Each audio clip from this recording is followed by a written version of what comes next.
Have you ever finished a fabric painting and only to find out that the paint cracks, fades, feels stiff, or simply doesn't look right after drying?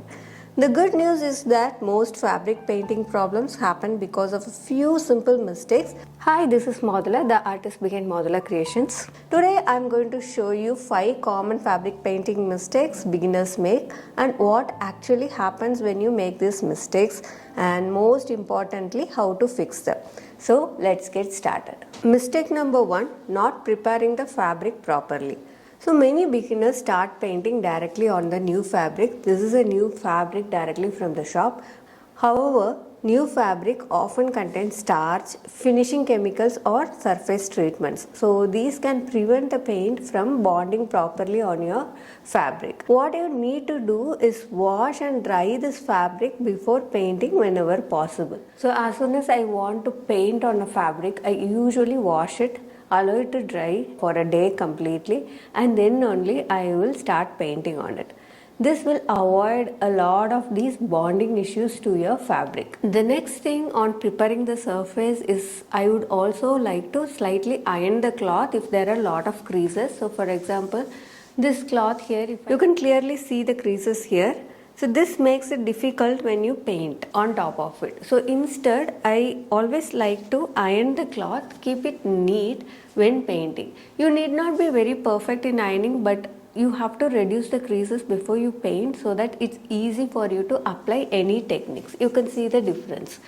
It's just that avoid a lot of creases like this before you paint. So the next thing that you should remember before painting, that is when you're preparing the surface, is to have a backing underneath so that your paint doesn't spill over to the opposite surface.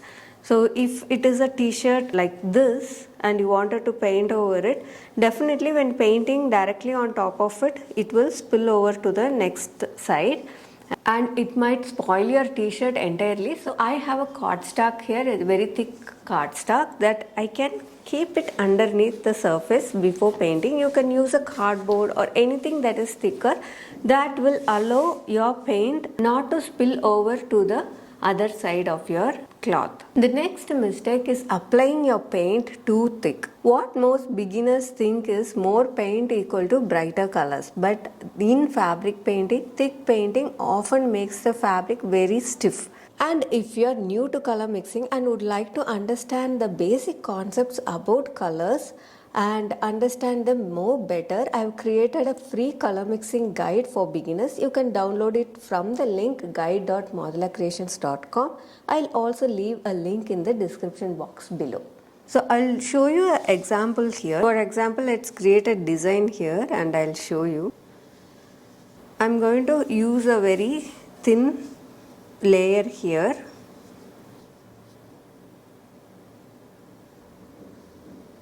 So as you can see, I slowly do layers like this to finish off this.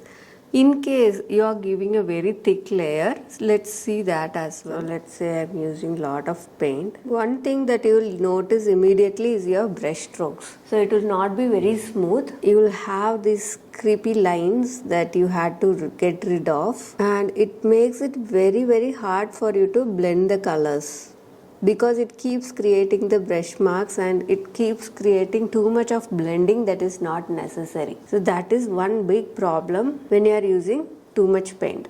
The other biggest problem is after it dries, it becomes very stiff. This piece of fabric becomes very stiff than this. So this will be a little more flexible, and this piece here, this area here is going to be more stiff. Even after washing, it will be stiff. So that is one thing.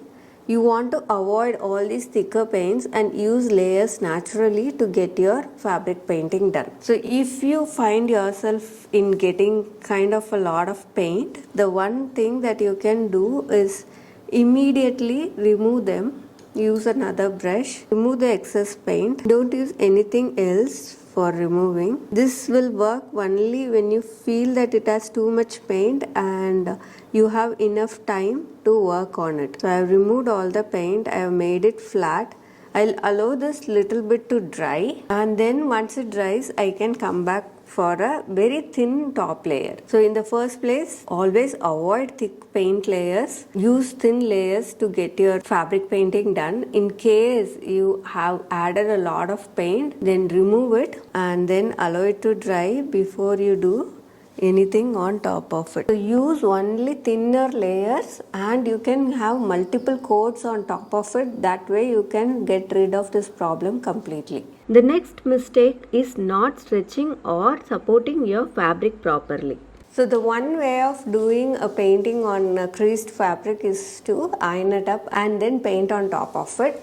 So in case you have a different fabric like this, which is very see-through, and also it is kind of slightly stretchy. So what happens here is it's very thin and it will start moving when you paint. It will keep moving and it is even hard to draw a very straight line here because the fabric doesn't hold through properly. The fabric keeps shifting and the wrinkles are there and the edges are very messy. You cannot paint exactly on the edge properly because it keeps shrinking. So to paint on a fabric like this, you need hoops like that. This is an embroidery hoop. You get it in different sizes, smaller, medium, bigger. So you can have that hoop and put your fabric on that. So let me show you. So you just take this off and loosen it. You will have two rings. So you can place the ring, put the fabric on top and then tighten the top screw. So this way what will happen is you will be able to paint on these kind of fabrics also without having any much problems. So when your fabric keeps moving, then your brush movement becomes very much unpredictable. So even if your painting skills are good, the surface itself is working against you. So for t-shirts like this, you can actually iron it up and then you can have a cardboard or a foam board or a thick sheet underneath and you will be easily be able to paint on top of it. For other fabric pieces where it is very thin and it is kind of slippery, then you can go for embroidery hoop. If you don't have, you can just use a masking tape to stick the fabric onto something a little more tightly and then work on it. You can also clip it up. So these are different ways of doing it. So whenever you are painting on a fabric, think of it like drawing on a loose sheet of paper versus drawing on a drawing board. The more stable your surface is, the easier painting becomes. The next mistake is skipping heat setting.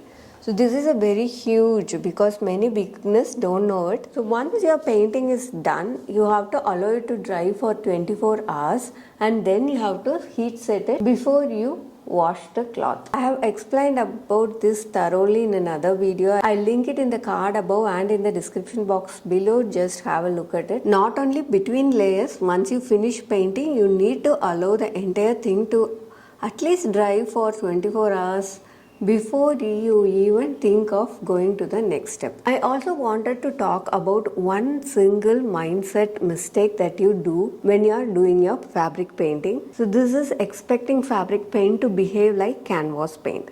Many beginners start fabric painting after doing canvas painting. Even I was the same. I first initially started with my canvas painting and then I started doing fabric painting as well. And what we expect initially was that these both surfaces to behave exactly the same way, but fabric, believe me, they are different and fabric absorbs the paint quite differently. So that is what you need to note when you are coming to paint on a fabric. So the main difference that you will see is that fabric absorbs more paint, colors may appear lighter in this, and paint spreads differently on your canvas and your fabric. So with all this put together, the layering on each works completely different. So here I have a piece of a canvas.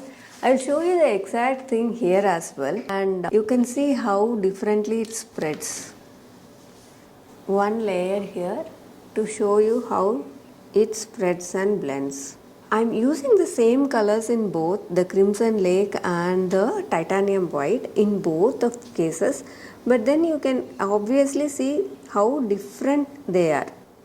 So this is because the fabric in reality are more absorbent. It needs thinner controlled layers and colors may look different after drying, and fine details on your fabric needs more patience. So the fix here is so simple. Instead of treating fabric like canvas, start treating it as a different surface altogether with its own personality. So to avoid the color differences completely, you can always test your colors on a sample scrap piece of fabric first. This helps you understand how the paint behaves before working on your final project actually. So on a fabric, you have to remember to put very thin layers of paint, and on the canvas, I can easily do a very thick layer like that and have a completely different effect. I need not worry because that could be the style of the painting itself, right? So that is the difference between painting on your canvas and painting on the fabric. So on a fabric, when you are doing painting, do thin layers and layer it slowly and completely avoid heavy application of your paints. The good news is that most fabric painting problems are not because of lack of talent or creativity. They usually happen because of a few small technical mistakes that are very easy to fix. So follow all these things, and these small changes can make a huge difference in your artwork and how long it lasts. I would love to know which of these mistakes surprised you the most, or if you have experienced any other fabric painting challenges. Let me know in the comments below. I would read each of your comments and I would respond to it. If you enjoyed this video and found it helpful, don't forget to give a thumbs up and subscribe to Madhula Creations for more acrylic painting tips, experiments and practical art tutorials. Thank you so much for watching, and until next time, see you. Happy painting.